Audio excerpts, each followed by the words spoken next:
Finding the volume of an object is an important mathematic concept. It can help determine things like how many gallons of water can fit in a pool, how much water can we put into that water bottle, and really how much can fit into that box. In this lesson, we're going to look at finding the volume of rectangular prisms using formulas. As I stated earlier, we're really determining what can fit into this box. And in this case, we're going to be looking at three numbers, the 3, the 2, and the 4. To find volume, we will multiply the length times the width times the height, and that will give us cubic units. If you recall back to when we did area was squared units because we were taking two dimensions, the length and the width. Because this time we are taking 1, 2, 3 dimensions, we will have cubic units. So what does that look like inside of a problem? Let's look at this example. Becky uses 1-inch cubes to create a model for a small paper gift bag she is making. Her model is a rectangular prism. What is the volume of Becky's model? Of course, one way we could do this would be by simply counting these. We see that there's 5 across, 4 this way, and 2 this way. So that means 5 across times 4 is 20 times 2, because it's too deep, would be 40 cubic units. But what if we wanted to do this without having that information of the cubes? What if this was just a box? Well, to do that we would need the formula. I'm going to write out the formula V equals L times W times H. Remember, this means volume equals length times width times height. Because we're dealing with multiplication here, we know we have the commutative property. So even if you were to call one thing the length and one thing the width and one thing the height, and you even got them mixed up like I just did, it wouldn't alter the final product. So now I'm going to go back and I'm going to plug in the numbers. V equals, first thing I'm going to do is look at length.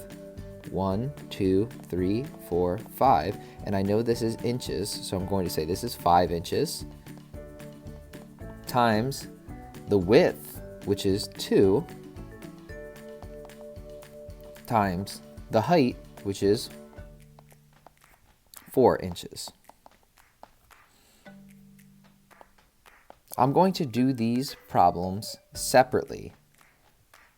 First, I'll do 5 times 2 is 10 inches times 4 inches. Now again, V equals, and now I'll do 4 times 1, or 1 times 4 is 4, add the 0, 40 inches, just like we got before. However, I do want to make sure that I'm putting the appropriate label. As we said before, this is cubic inches. So for a cube, because there are 3 dimensions, length times width times height, I will put a little 3. So my answer is 40 cubic inches, or 40 inches cubed. Let's look at another example. In this example, Gareth has a rectangular pencil cup on his desk. The cup is 3 inches long, 2 inches wide, and 4 inches high. What is the volume of the pencil cup? It's always important to first start by writing out our formula. V equals L times W times H. Sometimes you'll see it as V equals LWH, because when letters are next to each other like this, that means multiply.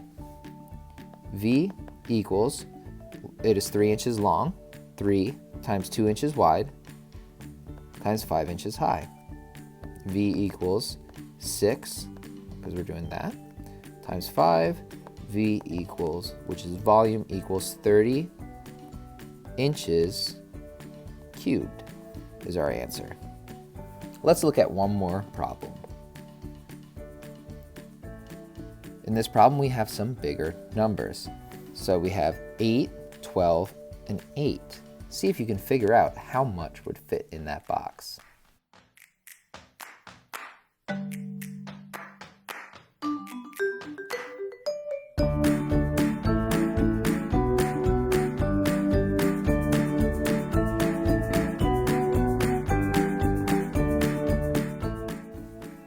If you got 768 cubic inches, Great job! That is how you will solve volume problems with using the volume formula.